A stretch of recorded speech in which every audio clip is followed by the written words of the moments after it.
Companies don't just have baskets of extra money that they can go and pay $15 an hour with. The Senate Government Operations Committee passed a bill that could cut back the minimum wage increase signed into law earlier this year. Minimum wage was supposed to increase to $12 an hour by 2022, but if this bill passes through the Senate and becomes law, workers won't see that increase until 2030. 9 and 10's Gabriella Galloway is live in the newsroom to tell us what this bill could mean for minimum wage and tipped workers. Gabriella? Kevin, this bill calls for the current $9.25 minimum wage to increase by 23 cents every year until 2030, but it's different for tipped workers.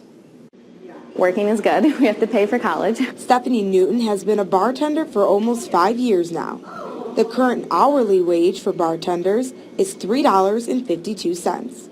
The bill would increase this by 4 cents a year until it reaches $4 in 2030. Slow days, it sucks because we don't get that much hourly. We bank on our tips, but when it's busy, we don't really pay attention to the hour. She says she isn't too concerned with this new bill. I mean, it's 4 cents. 4 cents is money.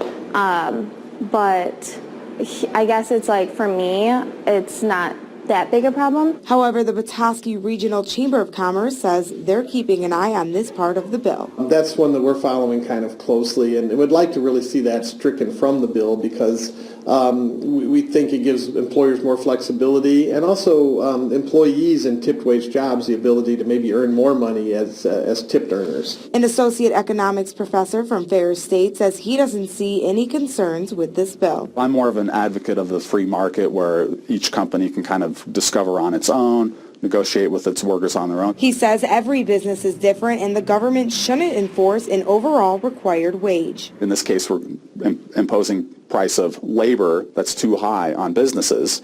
They're going to cut back on the number of workers they hire. And is that what we want? Because that would be an unemployment effect. Keep in mind this minimum wage adjustment bill still needs to be voted on by the full Senate. Live in the newsroom, Gabriella Galloway, 9 and 10 News.